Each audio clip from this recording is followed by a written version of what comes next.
Oui, mais heureusement, il y a des trêves. Heureusement, on a commencé le déconfinement, les plages s'ouvrent et le 2 juin, la France verte, ah oui, la France verte va découvrir la joie de l'apéro. Vous imaginez? Il est midi, l'heure de l'apéro. Vous allez être les Landes, le Nord, l'Ouest, le Sud. Et puis la zone rouge, eh ben non, la zone rouge, ils vont attendre un peu. Eh ben la zone rouge, on va faire l'apéro, chez nous, ou peut-être chez des amis, oui, effectivement, dans les appartements. On va pas se laisser aller, en tout cas, surtout que ça y est, on porte plainte. Beaucoup de gens portent plainte. Et oui, Union nationale, c'est très joli tout ça, Union nationale, mais en attendant, il y a eu perte et profit, et beaucoup plus perte que profit. Donc on va en parler, et on va en parler aussi, on va parler des banques, des choses assez hallucinantes qui se passent des banques. Et avec Philippe Pasco, on va en parler, et puis on va recevoir Yves Lenné. Yves Lenné a fait 2 livres passionnants sur la face obscure de l'exception française. C'est quoi cette France aujourd'hui, et pourquoi elle en est où elle en est? On parle longuement jusqu'à 14h avec vous. Nous accusons Édouard Philippe. Nous accusons Agnès Buzyn. Nous accusons Olivier Véran. Nous accusons Nicole Belloubet. Nous accusons Muriel Pénicaud. Nous accusons Christophe Castaner. Qui accuse et pourquoi? On en parle tout de suite. Berkoff dans tous ses états. Le fait du jour. S'agisse ou non de faire votre devoir. Je porte plainte. Tunisiano, oui, le rappeur. Eh bien, 63 plaintes ont été déposées du début du confinement jusqu'au mardi 12 mai contre les membres du gouvernement pour dénoncer la mauvaise gestion de la crise du coronavirus. C'est ce qu'a annoncé le procureur général près de la Cour de cassation, François Molin. 63 plaintes, c'est beaucoup, parce que ça vise, ce n'est pas 63 personnes qui ont porté plainte, ce sont des associations, ce sont des groupes, ce sont des familles. Alors, évidemment, vous allez me dire, mais pourquoi Emmanuel Macron n'a pas été, eh bien, comme vous savez, Emmanuel Macron, dans l'exercice de ses fonctions, le président de la République est irresponsable pénalement. Il n'est pas question, il a l'immunité, effectivement, et donc, lui n'est pas touché. Voilà. Plaintes ont été déposées dès pratiquement fin mars, au début du confinement, jusqu'à aujourd'hui. Et notamment, il y a énormément de personnes très différentes. Et notamment, par exemple, Linda Kebab, au nom de l'unité de UNG Special Police FO, a également déclaré que son syndicat portait plainte. Alors, porte plainte pourquoi? Qu'est-ce qui s'est passé? On a demandé à un avocat qui, lui aussi, s'occupe du collectif pour la mémoire de nos aînés, maître Pierre Debuisson, qui est avocat en droit pénal et en droit des dommages corporels, avocat à Toulouse. Bonjour, maître Debuisson. Bonjour, monsieur Berkoff. Bonjour. Alors, dites-moi, ces plaintes-là, alors je sais que vous occupez de certaines associations et de familles de victimes, effectivement, à propos du coronavirus, et au fond, qu'est-ce que reprochent tous ces gens? Parce que on peut dire, oui, mais écoutez, on ne savait pas, tout le monde a été surpris, qui connaissait la pandémie, etc. On apparaît au plus pressé, et disent les membres du gouvernement, on a été transparent d'ici Beth Ndiaye, on a fait du mieux possible, et ce n'est pas nous qui avions organisé la pénurie, etc., etc., etc. Qu'est-ce qu'on reproche aujourd'hui à tous ces membres du gouvernement? Alors, Maître Debuisson. Monsieur Berkoff, vous pointez du doigt des éléments qui sont importants. Le premier, c'est l'absence de préparation, ou plus précisément, l'absence d'application de mesures préventives. Certains diront, mais on ne pouvait pas l'anticiper. Et la vérité, c'est que c'est totalement faux. J'en veux pour preuve un document qui est pas récent, puisqu'il a 7 ans, un livre blanc rédigé sur la défense et la sécurité nationale en 2013, qui indiquait ceci, et qui réitérait la probabilité importante de survenue du risque pandémique, et rappelait qu'il incombait à l'État d'y faire face. Et je vous cite juste une phrase parce que ça reflète à l'évidence la conscience aiguë de ce risque avéré. Alors, le risque existe notamment d'une nouvelle pandémie hautement pathogène et à forte létalité résultant par exemple de l'émergence d'un nouveau virus franchissant la barrière des espèces ou d'un virus échappé d'un laboratoire de confinement. Vous constaterez que ces lignes sont tout à fait prémonitoires et elles ont 7 ans. Et d'ajouter- 2013. Ouais. 2013, d'ajouter dans ce Ouais. livre blanc, l'objectif premier étant d'éviter le développement pandémique, le premier volet de la stratégie de prévention porte sur la connaissance et l'anticipation. Et notamment, il comporte la constitution de stocks nationaux. Stocks nationaux correspondant aux principaux risques sanitaires. Et là, vous avez compris que je faisais référence directement au masque. Bien sûr. Et ça, c'est une première difficulté, si vous voulez, que l'on doit reprocher à l'État, parce que, si vous Tout à voulez, fait. la première obligation qui repose sur l'État, c'est la protection de ses citoyens. Des Et citoyens, on ne peut pas bien sûr. transiger avec la sécurité des citoyens, parce que c'est la base du pacte social. On doit le rappeler, on va le Bien rappeler sûr. dans les prochaines semaines et les prochains mois. L'élément fondateur qui construit toute forme de société, D'accord. régie par un État, fait peser sur cet État une obligation essentielle, fondamentale, beaucoup plus forte que toutes les autres, c'est celle qui consiste à dire et à affirmer que l'État Donc- doit assurer la protection de ses Oui. citoyens. C'est la Tout à priorité fait. absolue. Donc, Pierre de Buisson, ça n'a pas été fait. On sait très bien, on va pas rappeler l'épisode Marisol Touraine, parce que quand vous parlez de 2013, comme par hasard, qui était ministre de la Santé du gouvernement, du gouvernement, je crois que c'était Jean-Marc Ayrault encore, et c'était le président Hollande, qui était ministre de la Santé Marisol Touraine, et qui était, je le rappelle comme ça, membre du cabinet de Marisol Touraine. Oui, Il y avait oui. Benjamin Griveaux, il y avait Salomon, il y avait Jacques Salomon, Exactement. il y avait Olivier Véran, et il y avait également Gabriel Attal, comme par hasard. Mais enfin bon, voilà. Alors, ok, négligence, d'accord, ça n'a pas été suivi, etc. Alors, il n'y a pas que ça. Deuxième facteur. Deuxième Oui, facteur, allez-y. c'est une forme de non-renouvellement des stocks. Il y a une dilapidation des stocks, puisque tout le monde l'a lu dans la presse. On avait des stocks extrêmement Ouais, importants il y a une dizaine d'années. Tout a été dilapidé. Et ce qui est fondamental, c'est de préciser que des alertes, et d'ailleurs Challenge l'a rappelé, des alertes avaient été adressées par Santé publique France à M. Salomon pour lui indiquer qu'on avait une difficulté au niveau du stock de masques en 2018. Et en 2019, la même institution, qui est quand même l'institution fondamentale qui régit toute la sécurité en matière de santé en France, avait préconisé de façon très forte la constitution d'un stock d'1 milliard de masques en 2019. Et rien n'a été fait. Alors, on parle de 2013, mais il y a de nombreux autres rapports parlementaires qui datent même de 2005, qui répètent exactement ce que j'ai dit tout à l'heure, bien sûr. et qui anticipaient, le risque sanitaire d'une pandémie. Donc, alors, manque d'anticipation, négligence, et effectivement, juste un mot, vous savez très bien aussi que quand même, beaucoup de ces masques étaient périmés. Je veux dire, par rapport aux masques qu'on a soit brûlés, soit... C'est vrai qu'il y avait des masques qui ne tenaient pas, et ça, ce n'est pas faire un jour... On évoque un autre plaisir. point stratégique, c'est que on a, pour des raisons qui sont, à mon avis, purement financières, on a décidé d'abandonner notre souveraineté nationale dans un domaine qui paraît quand même essentiel, celui, encore une fois, de la santé. On ne pouvait pas transiger avec Bien ça. sûr. On ne pouvait pas délocaliser la production de masques ou de machines PCR, de tests, d'écouvillons à l'étranger, notamment en Chine. Ouais. On le paie très cher aujourd'hui. On le paie très cher, et quand on voit le prix d'un masque chirurgical au Maroc ou ailleurs, un prix qui est tout à fait ridicule, il est totalement aberrant Ouais. que tous les Français n'aient pas pu avoir accès à cette mesure de protection que constitue le masque respiratoire pendant toute la période de confinement.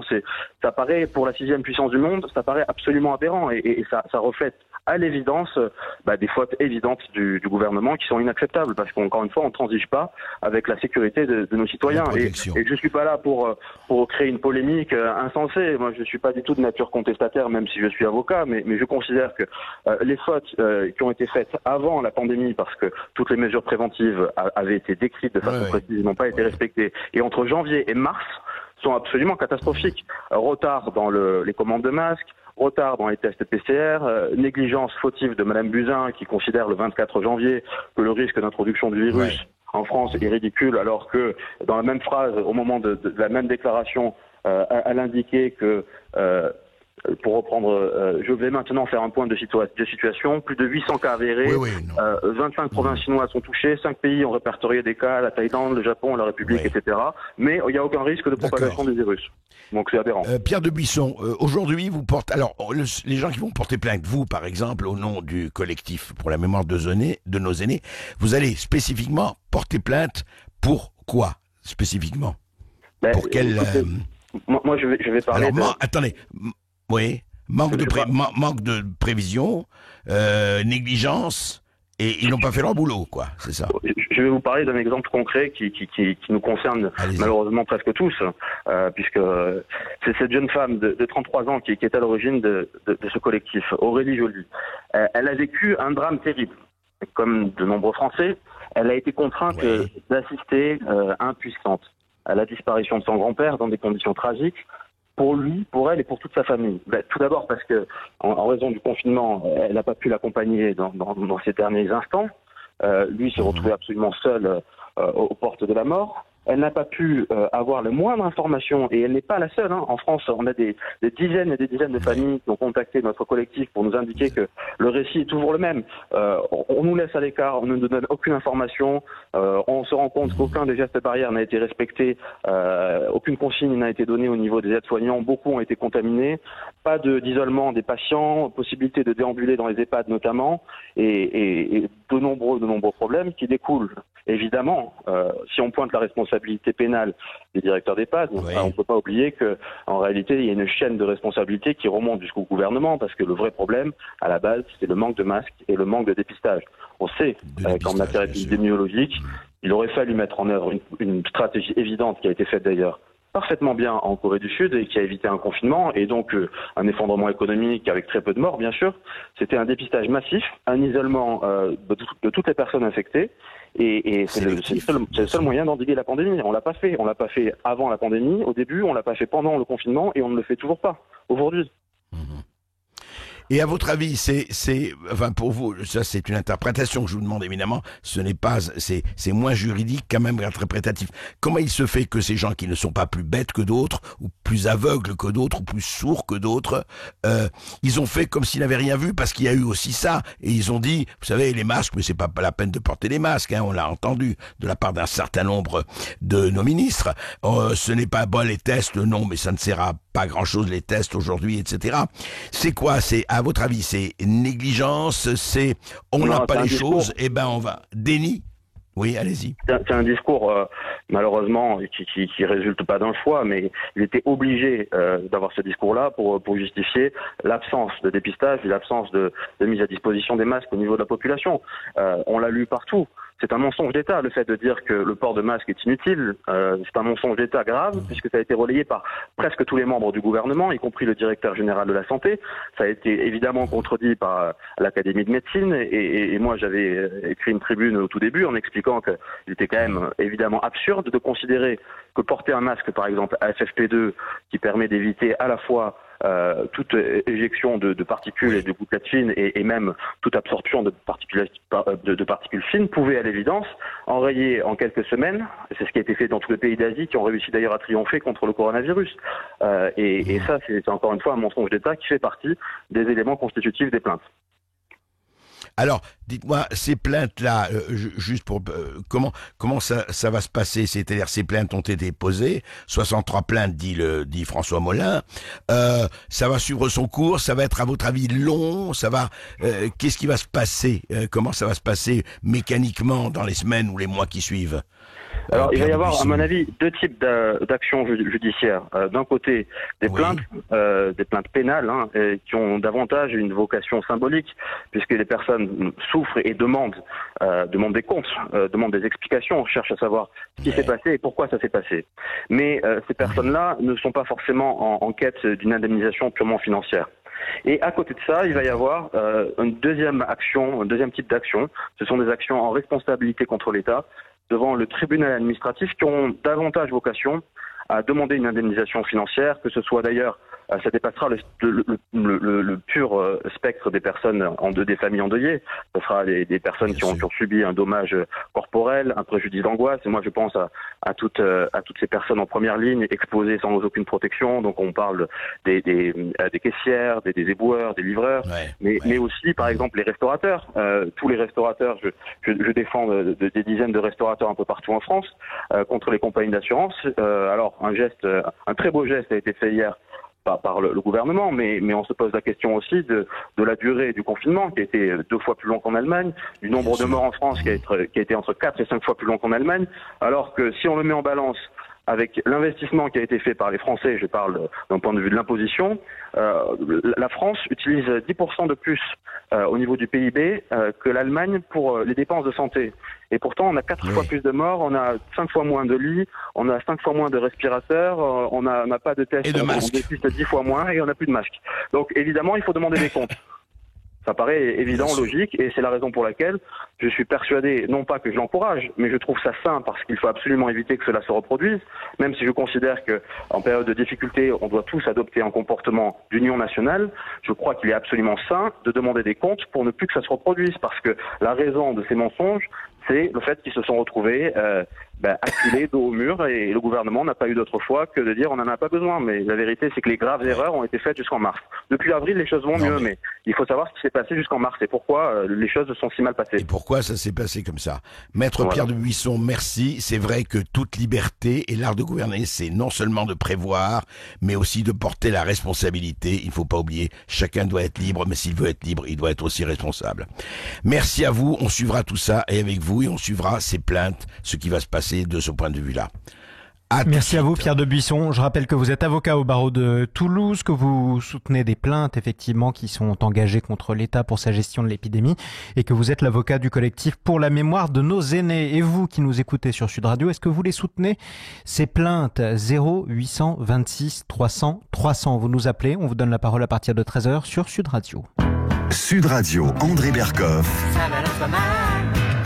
Berkoff dans tous ses états, ça balance pas mal sur Sud Radio. Je suis banquier dans un grand bureau. Je lis pas Libé, vous m'avez regardé. Je suis banquier dans un grand bureau. Je lis pas Libé, je lis je lis pas Libé, je lis les Échos, je suis banquier dans un grand bureau. Oui, mais alors qu'est-ce qu'il fait le banquier? Qu'est-ce qu'il fait à des moments où il y a effectivement un amendement et des choses pendant ce conflit? Là aussi, c'est toujours les conséquences du coronavirus, etc. Et voilà ce qu'on a entendu, par exemple, le 15 mai. On disait, formidable, exonération des frais bancaires sur compte en banque pour les plus fragiles pendant la durée du confinement.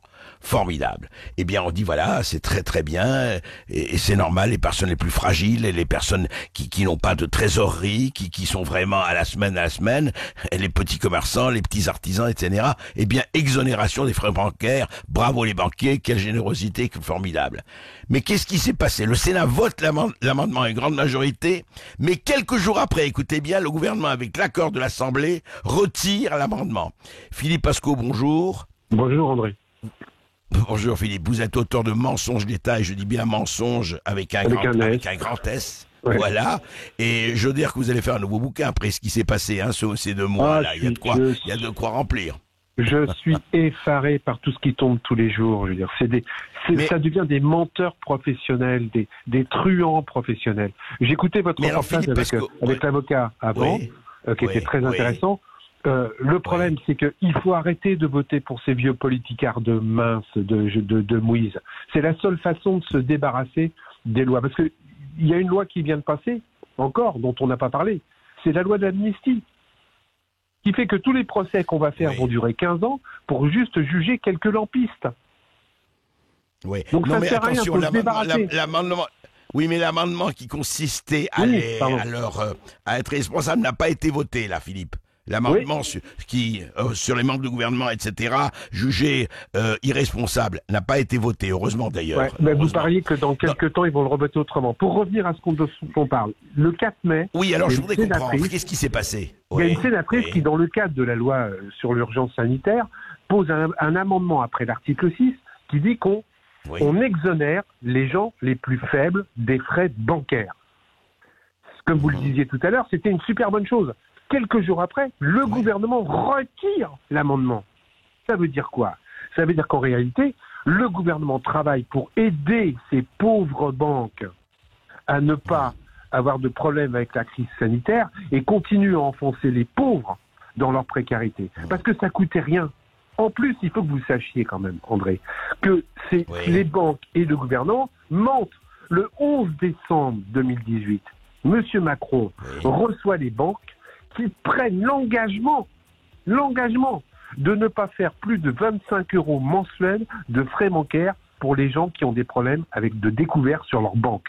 Quasiment la plupart des banques depuis 2018 n'ont pas respecté cet engagement. Et là, en plus, il y a un confinement. Il y a des gens qui sont dans une mer noire.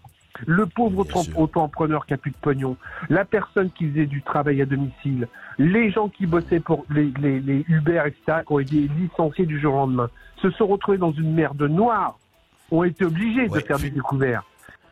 Philippe, restez avec nous, on va continuer après une petite pause. À tout de suite, on éclaircit tout cela. Et moi, j'aimais ce gouvernement qui allait s'occuper des plus fragiles, des plus exposés pendant cette crise, ce tsunami du coronavirus. Exonération des frais bancaires sur le compte en banque, et puis on découvre, et Philippe Pasco nous le disait encore, eh bien pas du tout. Effectivement, le Sénat le vote à majorité, et le gouvernement le retire. Mais attendez, Philippe Pasco, le gouvernement le retire c'est l'Assemblée qui décide. Le gouvernement ne peut pas le faire tout seul. C'est l'Assemblée qui a voté pour ce retrait. Mais non, mais l'Assemblée va suivre, ils sont tous aux ordres. Ils ont fait un amendement, l'amendement 598, sous couvert de l'accord de l'Assemblée, mais l'Assemblée va suivre.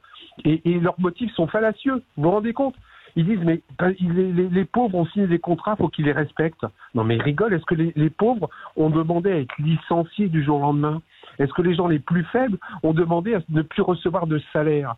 Et ces gens-là osent ne pas les exonérer de leurs agios, d'un tout petit peu d'agios. Ça ne représente pas grand-chose en plus, puisque le 11 décembre 2018, ce qu'ils avaient mis en place, 25 € d'agio maximum par mois pour les gens les plus faibles, ça représentait 500 à 600 millions d'euros de gap, entre guillemets, et de perte, entre guillemets, pour les banques, entre guillemets, mais ils se sont rattrapés, pour les gens qui n'auraient plus à payer ces agios. Donc c'est rien du tout.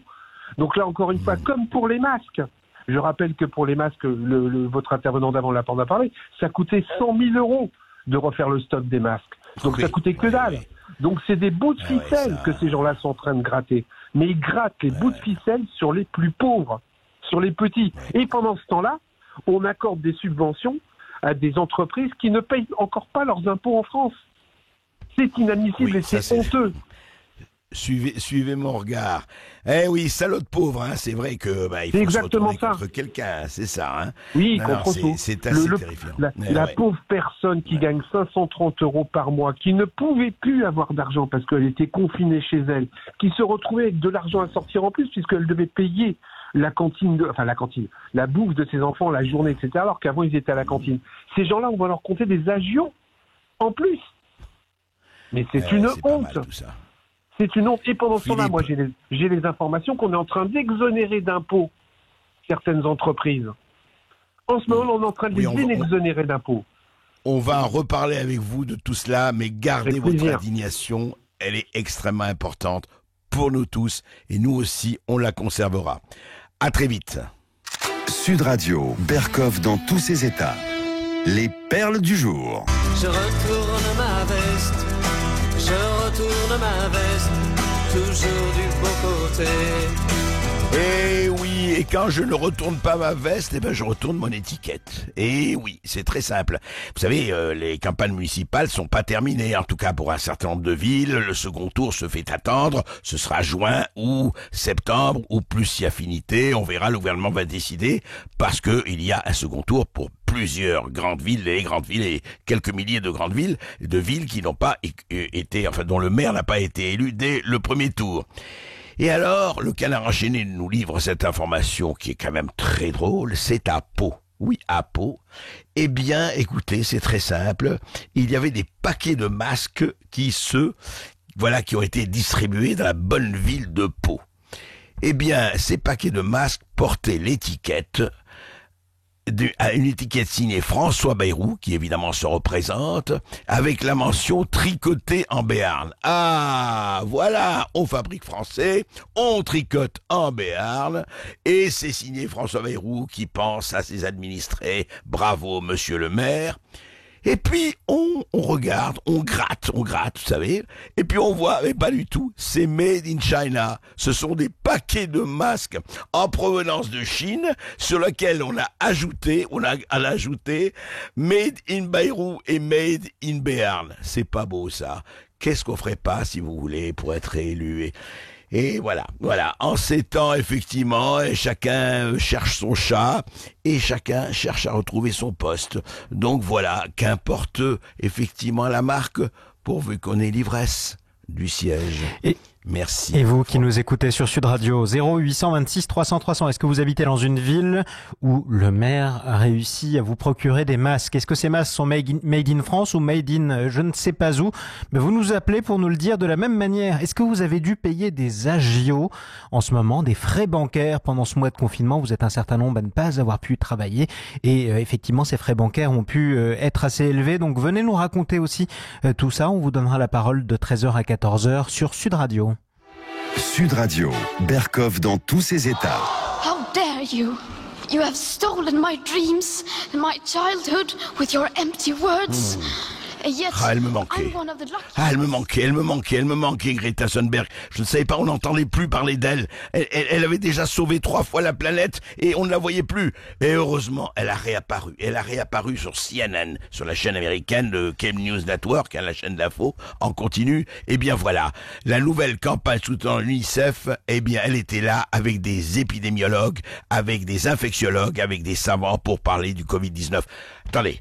Rendons-lui cette justice. Elle n'est pas experte, et elle l'a dit elle-même, elle est activiste, et elle n'était pas là comme experte du Covid-19, elle était là pour appuyer, effectivement, et pour dire, faites confiance aux savants, faites confiance aux scientifiques. Bien sûr, Greta. Le problème, c'est que les scientifiques, en ce moment, ils se tirent la boule, ils se tirent par les cheveux. Oui, c'est ça le bon protocole. Non, c'est pas ça le bon protocole. Attendez le remdesivir. Mais nous avons déjà le protocole Raoult. Mais attendez le protocole de Abbott, etc., etc. Mais voilà, Greta aujourd'hui est devenue absolument indispensable. Si vous avez un problème, une cause partout dans le monde, quelle qu'elle soit, celle des pangolins, celle des chauves-souris, celle des oiseaux, celle des martins pêcheurs, Greta est là. Et quand Greta est là, la pollution s'en va. Bravo Greta. Sud Radio, Berkoff dans tous ses états.